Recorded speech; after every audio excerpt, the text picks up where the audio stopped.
شروع اللہ کے پاک اور بابرکت نام سے جو بڑا مہربان نہایت رحم کرنے والا ہے۔ سر پر گرم پانی ڈالنے سے آنکھوں کی نظر کمزور ہو جاتی ہے۔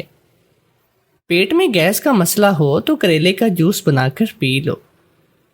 کچے دودھ میں پانی ملا کر پینے سے پیشاب کی جلن دور ہو جاتی ہے۔ لیمو آگ پر سینک کر چاٹنے سے ملیریا بخار ختم ہو جاتا ہے۔ نہار پیٹ پیاز کا رس پینے سے پتھری ختم ہو جاتی ہے۔ اگر گنجے پن کا مسئلہ ہو تو آنکھوں والا سرما لگانے سے آپ کے بال جلدی آ جاتے ہیں۔ اگر شہد کی مکھی کاٹ لے تو اس جگہ پر ٹوتھ پیسٹ لگا کر سوجن نہیں ہوئے گی۔ سیب کا پانی نکال کر اس میں شہد ملا کر پینے سے کھانسی ختم ہو جاتی ہے۔ زیتون کے تیل میں شہد ملا کر کان میں ڈالنے سے بہرا پن ختم ہو جاتا ہے۔ کھانے کے بعد ایک چٹکی نمک چکھ لیں تو کھانے کی نالی صاف رہتی ہے۔ ادرک کا رس نکال کر اسے شہد میں ملا کر چاٹنے سے بلغمی کھانسی ختم ہو جاتی ہے۔ گرم اجوائن روزانہ پھانکتے رہنے سے گردہ اور مثانے کی پتھری ختم ہو جاتی ہے۔ اگر پیشاب رک رک کر آتا ہو تو 2 تولے تل لے کر ہمراہ پانی کے پینے سے پیشاب کھل کر آنا شروع ہو جائے گا۔ زیتون کا تیل اور ہریڑ کا تیل ملا کر پینے سے فالج کی مرض میں آرام ملتا ہے۔ میٹھی چیز کھانے سے پہلے روٹی کا سوکھا ٹکڑا کھا لو، کبھی دانت خراب نہیں ہوں گے۔ قبض سے نجات کے لیے امرود کھایا کرو۔ شوگر کنٹرول کرنے کے لیے جامن کھایا کرو۔ السر کے زخم دور کرنے کے لیے کھجور کھا لیا کرو۔ یرکان کے مرض دور کرنے کے لیے گنے کا رس پی لیا کرو۔ دل کی بیماریاں دور کرنے کے لیے پھل کھایا کرو۔ کولیسٹرول کنٹرول رکھنے کے لیے چکوترے کا جوس پیا کرو۔ ہائی بلڈ پریشر نارمل رکھنا چاہتے ہو تو آلو بخارے کھایا کرو۔ آم کے پتوں کی چائے بنا کر پینے سے نزلہ زکام ختم ہو جاتا ہے۔ چھری سے ہاتھ کٹ جائے اور دوا موجود نہ ہو تو زخم پر ہلدی لگا کر پٹی باندھ لو، فوراً آرام آ جائے گا۔ پانی میں کلونجی ابال کر اس پانی سے کلیاں کرنے سے منہ کے چھالے ختم ہو جاتے ہیں۔ 100 سال تک کام آنے والے بزرگوں کے ٹوٹکے: ناخن کاٹ کر زمین میں دفن کرنے سے عمر بڑھتی ہے۔ پیاز کے چھلکے کو صحن میں لٹکانے سے مچھر نہیں آتے۔ انڈے کے چھلکے کو رکھنے سے چھپکلیاں نہیں آتی۔ لونگ کا پانی چھڑکنے سے لال بیگ نہیں آتے۔ بائیں جانب ہو کر سونے سے عمر کم ہوتی ہے۔ دائیں جانب ہو کر سونے سے عمر بڑھتی ہے۔ مٹی میں کھیلنے سے کبھی سانس کی بیماری نہیں ہوتی۔ ریت پر کھیلنے سے ہڈیاں کمزور ہو جاتی ہیں۔ نیم کے درخت کے نیچے بیٹھنے سے جلد نرم رہتی ہے۔ اگر وزن کم کرنا ہے تو رات کو سوتے وقت ناف کے اندر چند قطرے لیمو ڈال لیا کرو۔ ناشپاتی کا بیج چبانے سے دانت میں درد نہیں ہوتا۔ جو افراد منہ کھول کر سوتے ہیں وہ ذہین ہوتے ہیں۔ جو خراٹے زیادہ مارتے ہیں وہ سست ہوتے ہیں۔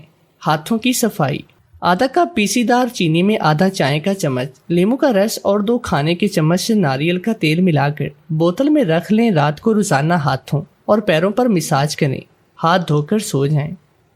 پانی میں نمک ڈال کر سوتی کپڑے سے اسے چہرے پر ملیں۔ تقریباً 1 ہفتے کے بعد باقاعدہ استعمال سے بال ختم ہو جائیں گے۔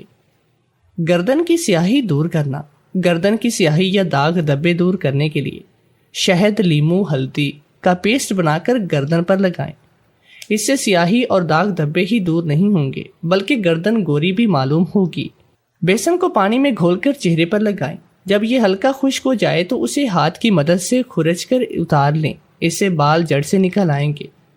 آنکھوں کے حلقے دور کرنے کے لیے آنکھوں کے گرد حیاتین ای کا تیل لگائیں۔ حلقے ختم ہو جائیں گے۔ 1 عدد کیلا، 1 پاؤ پپیتا، 1 پاؤ امرود، تینوں کو چاٹ بنا کر روزانہ استعمال کریں۔ لیمو کے عرق میں روغن چنبیلی کے چند قطرے ملا کر رات کو سوتے وقت آنکھوں پر لگانے سے حلقے دور ہو جائیں گے۔ آلو کے ٹکڑے کو کدوکش کرنے کے بعد ململ کے کپڑے میں باندھ کر تقریباً 15 منٹ آنکھوں پر رکھنے سے بھی سیاہ حلقے ختم ہو جاتے ہیں۔ ململ کے کپڑے پر نارنگی کا تازہ رس لگا کر آنکھوں پر رکھنے سے بھی حلقے ختم ہو جائیں گے۔ سر سے جوئیں ختم کرنے کے لیے تلسی کے پتے منگوائیں۔ تھوڑے سے پتے پانی سے دھو کر پیس لیں۔ پھر رات میں بالوں کی جڑوں پر لگا کر کپڑا باندھ کر سو جائیں۔ دوسرے دن صبح کپڑا ہٹا کر سوکھے ہوئے پتوں کو جھاڑ لیں اور اسے کنگھی کر لیں۔ تھوڑے سے نیم کے پتے ابال کر ایک بالٹی پانی بنائیں اور اسے سر دھو لیں۔ تلسی کے پتوں کی تاثیر ہے جو جوئیں دوبارہ نہیں پڑتی۔ شیمپو بالوں میں لگائیں، پھر نل کی دھار کھول کر کنگھی کرتے رہیں۔ پانی ڈالتے رہیں۔ جب شیمپو بالکل صاف ہو جائے گا تو 1/4 چائے کا چمچہ زیتون کا تیل، 2 قطرے لیموں کے ملا کر گیلے بالوں کی جڑوں پر گرم پانی سے تولیہ بھگو کر نچوڑ کر بالوں میں لپیٹ لیں۔ کچھ دیر کے بعد تولیہ ہٹائیں، بالوں کو خشک کر کے باندھیں۔ 1-2 دفعہ عمل دہرانے سے جوئیں زندگی بھر سے نجات مل جائے گی۔ بیکنگ سوڈے میں ذرا سا پانی ملا کر گاڑھا سا مکسچر بنائیں اور اسے چہرے پر لگائیں۔ کچھ دیر میں نیم گرم پانی سے دھو لیں۔ چہرے پر نکلنے والے دانوں کو بار بار ہاتھ نہ لگائیں۔ پانی زیادہ سے زیادہ پئیں اور میک اپ کم سے کم استعمال کریں۔ 1 چٹکی پیاز کا رس اور 1 بڑی الائچی کو توے پر بھون کر اس کے دانے نہار منہ کھائیں۔ سانس کی بیماری کے لیے مفید ہے۔ ہاتھ اور پاؤں کو نرم و ملائم کرنے کے لیے 1 بڑا چمچ گلیسرین، آدھی بوتل ارکے گلاب، لیموں کا رس 3 بڑے چمچ ملا کر رکھ لیں اور ہر روز رات کو باقاعدگی سے لگائیں۔ موٹاپے کے لیے میتھی دانہ 1 پاؤ، کلونجی 1 پاؤ، سبز چائے 1 پاؤ، چھلکا اسب گول 1 پاؤ، چاروں کو باریک پیس لیں۔ دن میں 4 مرتبہ آدھا چمچ پانی کے ساتھ کھا لیں۔ بینائی کو تیز کرنے میں مدد کرتا ہے۔ آم میں اینٹی آکسیڈنٹ ذیابطیس پائے جاتے ہیں جو بینائی کے دھندلے پن کو ختم کر کے بینائی کی کارکردگی کو بہتر بناتا ہے۔ آنکھوں کے نیچے ہلکے اور اس کے ساتھ ہی جلد سے متعلق ان پر ظاہر ہونے والے داغ دھبوں کا بھی خاتمہ کرتا ہے۔ آم کو دودھ میں ڈال کر پینے سے بینائی بہتری کی طرف آنے لگتی ہے۔ جو لوگ بینائی کمزور ہونے کی وجہ سے پریشان ہیں انہیں چاہیے کہ آم اور دودھ کا ملک شیک بنا کر پیا کریں۔ اس کے استعمال سے نہ صرف ان کی بینائی ٹھیک ہو جائے گی بلکہ دماغ بھی کافی حد تک تیز ہونے لگتا ہے۔ ہڈیوں کو مضبوط کرتا ہے۔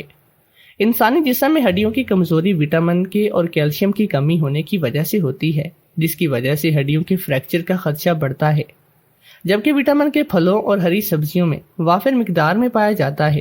آم کے پھل میں وٹامن کی مقدار وافر مقدار میں پائی جاتی ہے، جو ہڈیوں کو مضبوط کرنے میں نہایت ہی مددگار ثابت ہوتا ہے، اور ان میں کیلشیم کی بھی پوری مقدار پہچاننے میں مددگار ثابت ہوتی ہے۔ قوت مدافعت میں بہتری آتی ہے۔ آم کا استعمال اپنی خوراک میں استعمال کرنے سے حیرت انگیز فائدے ہوتے ہیں۔ وہ پاگل لڑکی عجیب و غریب سی تھی، بکھرے اجڑے بال، پرانا لباس، ہاتھ میں خالی کشکول لیے وہ پورا دن میری دکان کے باہر بیٹھی رہتی تھی۔ پہلے پہل تو مجھے بے ضرر سی لگی، خاموشی سے میری دکان پر لگے زنانہ جوڑوں کو دیکھتی رہتی۔ میں تو بہت ہی معصوم سا سمجھتا تھا کہ وہ چپ چاپ سی پاگل لڑکی ہے، لیکن وہ تو بہت ہی شاطر دماغ نکلی۔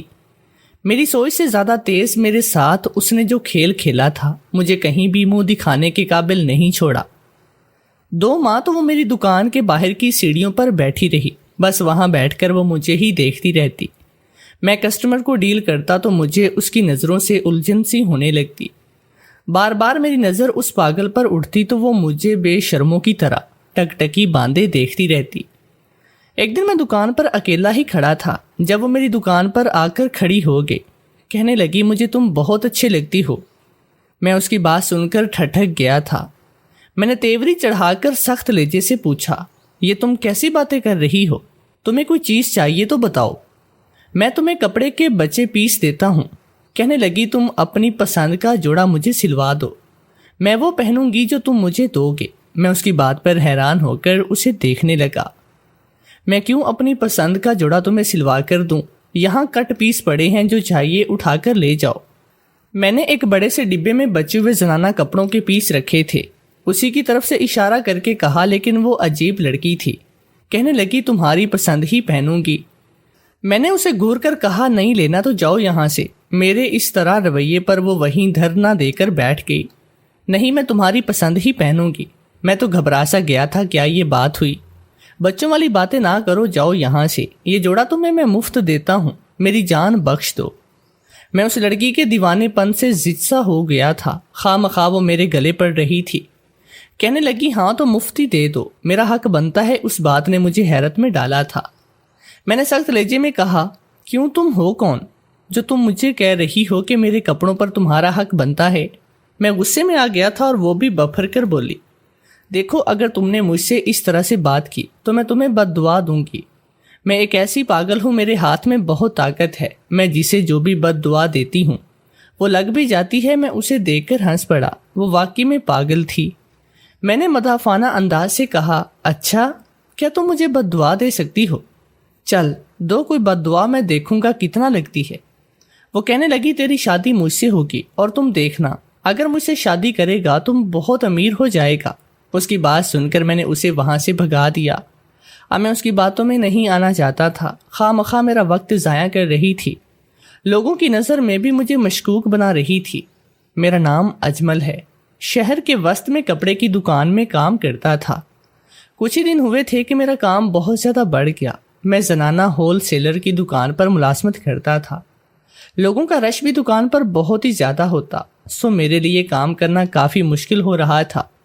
میں نے سوچا کیوں نہ میں اپنے ساتھ ایک لڑکا رکھ لوں جس سے مجھے آسانی ہوگی، کیونکہ دکان کا مالک 10 دن سے دکان پر نہیں آیا تھا۔ مجھے سب کچھ خود ہی کرنا پڑ رہا تھا۔ میں دکان پر بیٹھنے لگا تو مجھے پتا چلا کہ واقعی میں اس دکان میں کتنی ذمہ داریاں ہوتی ہیں۔ صبح دکان میں داخل ہوتے ہی سارا مال طے کر کے رکھنا پڑتا تھا۔ 10 بجتے ہی گاہکوں کا رش شروع ہو جاتا۔ میں نے سوچا کہ میں ان سب کاموں کے ساتھ ساتھ ایک لڑکا رکھ لیتا ہوں۔ لڑکا رکھے ابھی مجھے 2 ہی دن ہوئے تھے کہ میری دکان میں عجیب و غریب واقعات ہونے لگے۔ اکثر ایک پاگل جو صبح کے تقریباً 10 بجے ہماری دکان کے قریب آ کر بیٹھتی، اسے نہ کوئی بھیک دیتا اور نہ ہی وہ کسی سے مانگتی تھی۔ اس نے ہر وقت اپنے چہرے پر ایک گھونگھٹ ڈالا ہوتا اور آس پاس سے گزرتے لوگوں کو دیکھتی۔ اس کا کام بس لوگوں کو دیکھنا تھا۔ میں بھی اسے دیکھتا رہتا، مگر آج تک میں نے اسے کوئی بات نہیں کی۔ البتہ مجھے اس کا حلیہ عجیب سا لگتا تھا۔ اس کے چہرے پر کالک ملی ہوتی اور جب رات ہوتی تو وہ وہیں ہوتی۔ کبھی کبھار شام کے وقت اٹھ کر چلی جاتی تھی، مگر اس کا کشکول خالی ہوتا، کیونکہ وہ کسی سے مانگتی نہیں تھی۔ ایسا لگتا تھا جیسے وہ وقت گزاری کے لیے یہاں پر آ کر بیٹھتی ہو۔ وہ ہر وقت کھوئی کھوئی سی رہتی، جیسے اس کے ساتھ کچھ غلط ہوا ہو۔ اس کی آنکھوں سے مجھے لگتا تھا جیسے میں نے اسے پہلے کبھی دیکھا تھا، لیکن اسے بات چیت نہیں کی، سو میرے لیے وہ انجان تھی۔ جب سے میں نے دکان پر دوسرا لڑکا رکھا تھا، یہ لڑکا اس سے کوئی نہ کوئی بات چیت کرتا رہتا۔ میں اس لڑکے کو منع کرتا کہ تم کو ایسا نہیں کرنا چاہیے، یہ پاگل ہے بیچاری، اپنے گھر سے در بدر ہوگی، بھرے بازار میں اس لیے بیٹھتی ہے کہ کوئی اسے چھیڑ نہ سکے، اور تم یہاں بھی اس کے ساتھ ایسی باتیں کرو گے تو اس کے لیے رہنا مشکل ہو جائے گا۔ وہ کہتا کہ یہ ایسی ہی عورتیں ہوتی ہیں، ان کو چھیڑو یا کچھ بھی کرو انہیں فرق نہیں پڑتا۔ اگر ایسی ہی بات ہوتی تو یہ کسی مزار پر چلی جاتی، دارالعمان میں جا کر بیٹھ جاتی۔ بڑے بازار میں جہاں مرد ہی مرد ہیں وہاں اس کا کیا کام؟ اور یہ پھر ساری دکانیں تو ہول سیلر کپڑوں والوں کی ہے، اگر اس نے کہیں بیٹھنا بھی ہے تو عورتوں کے محلے میں جائے۔ اس کا صاف مطلب ہے کہ یہ مردوں کی توجہ چاہتی ہے۔ میں اس کی باتوں پر کان کو ہاتھ لگاتا، مگر وہ بھی غلط نہیں تھا۔ 2-4 دن گزرے ہی تھے کہ فقیرنی میری دکان پر بھی آنے لگی۔ وہ اکثر آ کر مجھے دیکھتی اور گھنٹوں دیکھتی رہتی۔ میں نظر اٹھا کر نہ دیکھتا کیونکہ مجھے اس کی عادت بری لگتی تھی۔ اب تو مجھے دکان میں کام کرنے والے لڑکے سبحان کی بات سچ لگنے لگی تھی۔ سبحان اسے بہت ہی زیادہ باتیں کرتا، لیکن وہ اس کی کسی بات کا جواب نہ دیتی۔ میں سبحان کو منع کرتا، لیکن میں نے یہ بات محسوس کی کہ وہ سبحان سے خار کھاتی تھی۔ آج سبحان دکان پر نہیں تھا تو موقع دیکھ کر میرے پاس آئی اور مجھے اپنی بد دعا سے ڈرانے لگی تھی، لیکن میں بھی اس کی بے وقوفانہ باتوں میں نہ آیا۔ لیکن مجھے کیا پتا تھا کہ اس کی باتیں سچ ہو جائیں گی۔ اس واقعے کے بعد وہ پاگل لڑکی کچھ دن میری دکان میں نہ آئی۔ وہ میری دکان پر اس وقت آتی جب سبحان دکان سے باہر جاتا تھا۔ شاید وہ سبحان کے جانے کا انتظار کرتی ہوگی۔ تبھی ایک دن وہ جمعہ کی نماز کے لیے گیا تھا۔ اس وقت دکانیں تقریباً بند ہو چکی تھی، بازار تھوڑا سا خالی تھا۔ اس وقت میں نے دکان بند نہیں کی۔ عموماً یہی ہوتا کہ سبحان پہلے جمعہ پڑھتا، اس کے بعد 2 بجے والے وقت پر میں جاتا اور دوسری مسجد میں جمعہ پڑھتا۔ یوں ہماری دکان نماز کے اوقات میں بھی کھلی رہتی اور ہم دونوں اسی طرح سے گاہکوں کو نپٹاتے تھے۔ بازار میں یہ بات سبھی کو معلوم تھی اور شاید اب پاگل کو بھی معلوم ہو چکی تھی۔ تبھی جمعے کے دن جب تھوڑا بازار سنسان ہوا تو وہ میری دکان پر آ کر بیٹھ گئی۔ میں نے کہا کیا بات ہے، بڑے دنوں بعد آئی ہو؟ کہنے لگی ہاں آج تو میں بہت بڑا منصوبہ لے کر آئی ہوں۔ مجھے حیرت ہوئی، میں نے پوچھا وہ کیا؟ بولی میں تو اسے شادی کرنا چاہتی ہوں۔ اس کی بات سن کر میں اچنبھے میں آ گیا۔ شادی اور مجھ سے؟ میرے گھر والے نہیں مانیں گے۔ میں نے بات گھر والوں کے ذمہ لگا دی۔ تاکہ اسے بھی برا نہ لگے، مگر وہ کہاں میری بات سننے والی تھی۔ کرسی پر ذرا آگے ہو کر بولی، نہیں گھر والے مانے یہ نہ مانے، تجھے تو مجھ سے شادی کرنا ہوگی۔ اس کی بات پر میں غصے سے بولا، کیوں؟ کوئی زبردستی ہے کیا؟ ہاں زبردستی ہے، میں تو تمہیں اپنا دل دے چکی ہوں، اب اگر تم مجھے نہیں ملے تو میں کچھ کھا کر اپنی جان دے دوں گی۔ اس کی بات سن کر میں ایک طرف بیزاری سے بیٹھ گیا۔ اب مجھے دیر ہو رہی ہے، گاہک آنے والے ہیں، میں تمہاری فضول کی بکواس نہیں سن سکتا، جاؤ یہاں سے۔ میں نے اسے ڈانٹ کر کہا، ہاں میں جانتی ہوں تم اپنے کام کے بہت پکے ہو، اس طرح تم اپنی بیوی کے ساتھ بھی وفادار رہو گے، خدا کے لیے مجھ سے شادی کر لو۔ مجھے اس پاگل کو دیکھ کر گھن آتی تھی۔ میں نے کہا، میں ایسا نہیں کر سکتا، مجھے معاف کرو اور جاؤ یہاں سے۔ میری بات سن کر وہ غصے میں آ گئی، یکدم اپنی کرسی سے اٹھ کر کھڑی ہوئی اور بولی، مجھ میں کیا کمی ہے؟ تم خود کو سمجھتے کیا ہو؟ میں ایک فقیر کی بیٹی ہوں تو کیا ہوا؟ تمہارے اوپر دل آ گیا ہے میرا؟ تمہاری بھی زیادہ سے زیادہ اسی دکان ہی کی اوقات ہے، تو تم اتنا اترا کیوں رہی ہو؟ مجھ سے شادی کر لو۔ اس پاگل کے منہ سے اتنی لمبی فلسفی باتیں سن کر میں حیران رہ گیا۔ ہو تو تم پاگل، باتیں بڑی کرتی ہو، تو تم نہیں مانو گے؟ وہ پھر سے بولی۔ میں کیوں مانوں گا؟ کہا نا ایک پاگل سے شادی نہیں کر سکتا۔ میرے کہنے پر وہ بپھر گئی۔ اب دیکھنا میں کیا کرتی ہوں تمہارے ساتھ۔ تبھی اس نے میرے سامنے اپنی آستین کھینچ کر پھاڑ دی اور شور مچانے لگی کہ کوئی بچاؤ، یہ شخص میری عزت لوٹ رہا ہے۔ دکان کا شٹر بھی اس نے ایک دم ایسے مہارت سے گھما کر بند کیا کہ میں دیکھتا رہ گیا۔ عورتوں کو عموماً ایسے کام نہیں آتے، لیکن جس مہارت سے اس نے دکان کا شٹر بند کیا تھا، میں خود سوچنے پر مجبور ہو گیا۔ میں تو ابھی اسی کشمکش میں تھا، میرے ساتھ آنا فنا ہو گیا کہ میں اس لڑکی کو کیا کہوں۔ اس نے اپنی چادر زمین پر پھینک دی اور زور زور سے چلانے لگی۔ وہاں 6 یا 4 دکاندار جو کہ اپنی دکان پر ہی بیٹھے تھے نکل کر باہر آئے۔ اس وقت تک جمعے کا وقت بھی ختم ہو چکا تھا۔ باقی سب لوگ بھی جمع ہونے لگے۔ میری دکان کا شٹر اوپر کیا گیا تو وہ فرش پر بیٹھی رو رہی تھی، حتیٰ کہ اس نے اپنے اصل آنسو بھی نکال لیے تھے۔ اس کے چہرے پر کلک پھیلی ہوئی تھی، وہ لٹی پھوٹی حالت میں بیٹھی تھی۔ جس وقت اس نے شٹر بند کیا تھا میری دکان پر بجلی بھی نہیں تھی، یوں مکمل اندھیرا تھا۔ جب لوگوں نے آ کر میری دکان کا شٹر اوپر کیا اور ایک پاگل کو اس طرح فرش پر بیٹھے لوٹی پھوٹی حالت میں دیکھا تو سب لوگ مجھ پر برس پڑے۔ وہ پاگل بھی رو رو کر سب سے مدد مانگ رہی تھی۔ اس نے میری عزت لوٹی ہے۔ اس نے میری طرف اشارہ کر کے کہا کہ تمہیں بہت سارے پیسوں دوں گا، دکان میں کام بھی دوں گا۔ مجھے دکان میں ایک عورت کی ضرورت ہے۔ مجھے تو اس نے بہت سارے وعدے کیے تھے، لیکن اب اپنی بات سے پھر رہا ہے۔ اس نے دکان میں بلا کر میری عزت لوٹ لی۔ وہ لڑکی یہ کہہ کر مجھے شرمندہ کر رہی تھی۔ اتنی ہی دیر میں سبحان بھی آ گیا۔ یہ سارا تماشا دیکھ کر وہ مجھے خون خوار نظروں سے گھورنے لگا۔ بولا، بھائی آپ تو مجھے منع کرتے تھے، لیکن اب آپ یہ کیسی حرکتیں کرتے ہیں؟ مجھے آپ سے یہ امید نہیں تھی۔ سبحان کی بات کان میں پڑتے ہی مجھے مزید غصہ آیا۔ میں نے غصے سے سب لوگوں کو کہا، نکل جاؤ میری دکان سے۔ میں نے اس پاگل کے ساتھ کچھ نہیں کیا۔ یہ ڈرامہ کر رہی ہے، مجھ سے شادی کرنا چاہتی تھی، لیکن اس کے مگرمچھ کے آنسو کام آ گئے۔ کہنے لگی میں شادی نہیں کرنا چاہتی، اس نے خود مجھ سے شادی کا وعدہ کیا تھا۔ وہ لڑکی بولی اور زور زور سے رونے لگی کہ میں اب اسی سے شادی کروں گی۔ محلے کے معتبر لوگوں، میری مدد کرو۔ اگر اس نے مجھ سے شادی نہیں کی تو میں اس کا گناہ لے کر کہاں کہاں پھروں گی۔ ہم جیسی عورتوں کے ساتھ پہلے ہی بہت ظلم ہوتا ہے، لیکن اب اگر آپ نے میری بات نہ مانی تو میں آپ سب کو بد دعا دوں گی۔ وہ ایک ایک طرف انگلی اٹھا کر رو رو کر سب سے یہی بات کہہ رہی تھی۔ تب ایک بزرگ میرے سامنے آیا اور بولا، بیٹا تمہیں اسے شادی کرنا پڑے گی، کیونکہ تم نے بہت بڑا گناہ کیا ہے۔ تو نے ایک بیچاری عورت کی عزت لوٹی ہے۔ اس لڑکی کو ہم سب جانتے ہیں، یہ بازار میں پھرتی ہے، مگر یہ کسی سے بھی کبھی کوئی بات نہیں کرتی، جبکہ تم اسے ہر وقت اپنی دکان میں بلاتی ہو۔ بیٹا اگر یہ تمہاری باتوں میں آ کر تمہارے گھر کے دروازے تک آ گئے تو تماشا لگ جائے گا، اور ہم بھی اس عورت کا حق نہیں مارنے دیں گے۔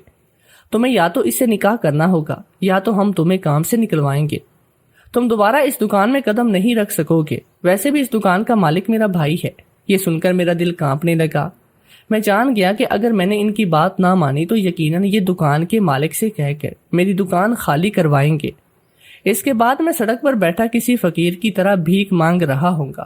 یہ بات سوچتے ہی میرے دماغ کے 14 طبق روشن ہوئے، کیونکہ میں نے آج سے پہلے اپنے گھر والوں کو کبھی بھوکا نہیں سلایا تھا۔ وہ لوگ میری ہی کمائی سے اپنی زندگی گزار رہے تھے، تو میں یہ نہیں چاہتا تھا کہ کوئی ایسی بات ہو جس سے میرے گھر والوں پر اثر پڑے۔ مجبوراً مجھے ان سب کی بات ماننا پڑی، کیونکہ وہ پاگل ہی وبیلا مچا رہی تھی اور ساتھ میں میری دکان میں لوگ بھی بہت سارے اکٹھے ہوئے تھے۔ میں نے کہا ٹھیک ہے، میں اسے شادی کر لوں گا، مجھے کچھ دن کا وقت دیجیے۔ ان میں سے ایک بولا کہ تو اس وقت میں کوئی نوکری ڈھونڈ لے اور یہاں سے ہمیں چکما دے کر چلا جائے۔ ایسا نہیں ہو سکتا، تجھے اس عورت سے آج ابھی اور اسی وقت نکاح کرنا پڑے گا۔ ویسے بھی جمعہ ابھی ختم ہوا ہے، علامہ صاحب مسجد میں ہی ہوں گے، ہم تمہیں اور اس پاگل کو لے کر چلتے ہیں، تمہارا نکاح ہم وہیں پر پڑھائیں گے۔ یہ سن کر میں بہت مجبور ہوا، میں نے انہیں سمجھانے کی کوشش کی، اگر مجھے بھاگنا ہو تو شادی کے بعد بھی تو بھاگ سکتا ہوں۔ میری بات سن کر یہ لوگ بولے، اگر تو بھاگا تو تیرے خلاف عدالتی کارروائی ہوگی، یہ محلہ شریف لوگوں کا ہے، یہاں یہ سب باتیں نہیں چلتی۔ میں یہ باتیں سن کر بہت پریشان ہوا، دل تو چاہا کہ یہاں سے بھاگ جاؤں، لیکن گھر والوں کا خیال مجھے چین نہیں لینے دے رہا تھا۔ میں نے حامی بھر لی تو اس پاگل کو بھی بڑی سی چادر اڑا کر میرے ساتھ مسجد لے جایا گیا۔ وہاں جا کر علامہ صاحب کو ساری صورتحال بتائی تو وہ بھی ماشاءاللہ کہنے لگے، بولے کہ ایسی شادی تو ضرور ہونی چاہیے جس میں لڑکی کی عزت جانے کا خطرہ ہو۔ یوں میرا نکاح اس رابعہ نامی لڑکی سے کر دیا گیا۔ رابعہ نے کہا کہ وہ مجھ سے ساری زندگی محبت کرے گی اور میرا ہمیشہ بہت زیادہ خیال رکھے گی۔ اس کی یہ باتیں میرے دل پر اثر نہیں کر رہی تھی، کیونکہ میں اب اس پاگل سے نفرت کرتا تھا۔ میں نے سوچا کہ میں اس سے خوب بدلہ لوں گا اور کچھ ہی دن کے بعد اسے گھر سے طلاق دے کر نکال دوں گا، لیکن میں نے تو یہ سوچا ہی نہ تھا کہ میری منگنی چچا کی بیٹی سے ہو چکی تھی۔ منگنی تو نہیں کہہ سکتے، مگر ایک طرح سے رشتہ تو ہمارا ہو چکا تھا۔ میں نے سوچ لیا کہ اب میں اسے گھر تو نہیں لے کر جاؤں گا، پہلا پھسلا کر کسی دوست کے گھر بٹھا دیتا ہوں، وہاں سے اس کا بندوبست کروں گا۔ میں یہ سوچتا ہوا جا ہی رہا تھا کہ سب لوگ ہم سے اب دور چلے گئے، ہمیں اکیلا چھوڑ دیا گیا۔ میں اسے کہنے لگا، میں تم جیسی لڑکی کو تو گھر بھی نہیں لے کر جا سکتا، کیونکہ میرے گھر والے تم سے اور مجھ سے نفرت کریں گے۔ میں نے بازار میں بیٹھی ایک آوارہ عورت سے شادی کر لی۔ میری بات سن کر بھی اسے فرق نہیں پڑا، میرا ہاتھ پکڑ کر بولی، تم بس ایک بار مجھے موقع دے دو، تم میرے ساتھ چلو، اس کے بعد دیکھنا ایک ہی رات میں تم امیر ہو جاؤ گے۔ اس کی بات سن کر میں چڑ گیا، تم نے کیا امیر ہونے کی رٹ لگا رکھی ہے؟ میرے گھر والے میرا انتظار کر رہے ہوں گے اور میں تم جیسی آوارہ عورت کی وجہ سے گھر بھی نہیں جا سکتا۔ وہ بولی، بار بار مجھے آوارہ کہنا بند کرو، تم میری زندگی کے پہلے مرد ہو، میں نے آج تک کسی سے نظر اٹھا کر بات نہ کی۔ اچھا تم جو دن بھر سبحان سے باتیں کرتی رہتی تھی وہ کیا تھا؟ میری بات پر وہ بولی، میں باتیں نہیں کرتی، وہ مجھ سے بات کرتا، اور اب تم اپنے گھر جانے کی بجائے میرے ہی گھر چلو۔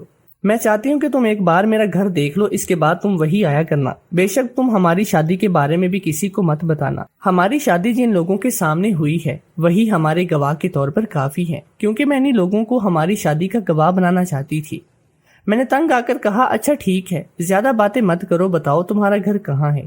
ماں باپ نہیں ہے جنہوں نے تمہیں کھلا چھوڑ دیا ہے؟ تمہیں کوئی پرواہ ہے کہ تمہارے ماں باپ کی بھی عزت ہے، یا کہ شاید پاگلوں کی کوئی عزت نہیں ہوتی؟ میری بات پر وہ تڑپ کر بولی، خدا کے لیے میرے ماں باپ کو کچھ مت کہو، میں تمہاری ہر بات برداشت کروں گی، مگر میرے ابا کا نام مت لینا۔ یہ کہہ کر وہ رونے لگی تو مجھے اس پر ترس آ گیا۔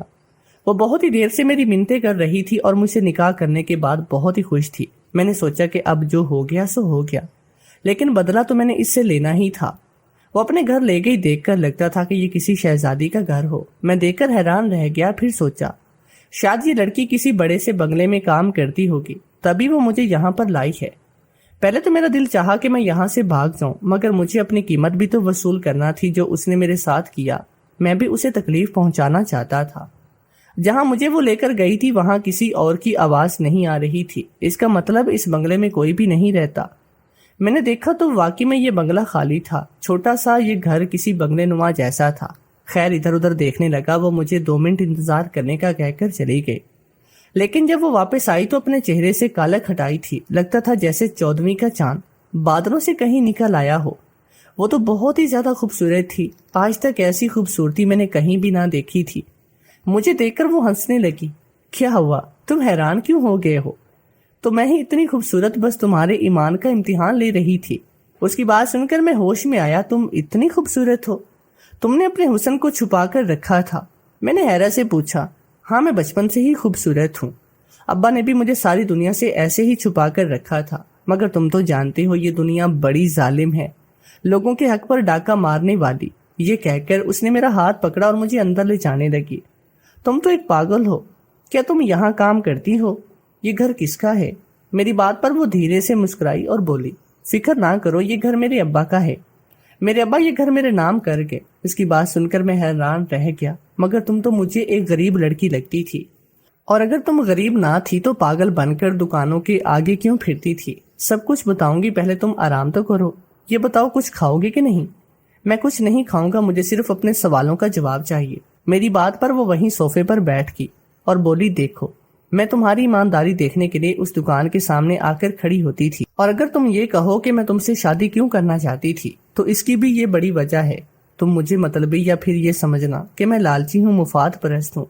ہر انسان اپنے ہی بھلے کے لیے سوچتا ہے۔ میں اپنے بابا کی اکلوتی بیٹی ہوں۔ میرے بابا کپڑے کی دکان پر کام کرتے تھے، یہ دکان ان کی اپنی ہی تھی۔ انہوں نے سستے ریٹ پر کپڑا بیچنا شروع کیا، ان کی بہت سے زیادہ کمائی ہونے لگی، یہاں تک کہ بابا نے ایک خوبصورت گھر میرے نام کر لیا۔ میں بابا کی اکلوتی بیٹی تھی۔ بابا چاہتے تھے کہ میری زندگی میں جو بھی آئے وہ میری قدر کرے، اس لیے انہوں نے یہ گھر بنایا تھا۔ یہ گھر بنا کر میرے نام کیا۔ میں نے اور بابا نے سوچا کہ ہم دونوں اس گھر میں منتقل ہوں گے اور بابا یہ گھر میرے شوہر کے نام کریں گے، مگر اس سے پہلے ہی میرے کچھ رشتہ داروں کو اس بات کی بھنک پڑی۔ تم ابا کے ملازم تھے، ابا ہمیشہ تمہاری تعریف کرتے تھے۔ ان لوگوں نے میرے ابا کو قتل کر ڈالا چونکہ میں ان کی اکلوتی بیٹی تھی۔ انہوں نے یہ سوچا کہ کبھی میری شادی نہ ہوگی، یہ شادی میری اپنی ہی کسی خاندان میں کریں گے اور پھر میری دولت پر سانپ بن کر بیٹھیں گے، مجھے نوکرانی کی طرح رکھیں گے، اور میں اگر اس وقت انہیں شادی کا کہہ دیتی تو یقیناً یہ میری شادی نہ کرتے، کہتے کہ تم کم عمر ہو۔ مگر میں جانتی تھی کہ مجھے کیا کرنا ہے۔ اپنا حق بچانے کے لیے تو سبھی لوگ بھاگ دوڑ کرتے ہیں، بس اسی لیے میں نے پاگل کا روپ دھارا تاکہ میرے رشتہ دار بھی مجھے پہچان نہ سکے۔ وہ ناٹک کرنا مقصد ہی یہی تھا کہ میرے چچا کے سامنے میرا نکاح تم سے ہو جائے۔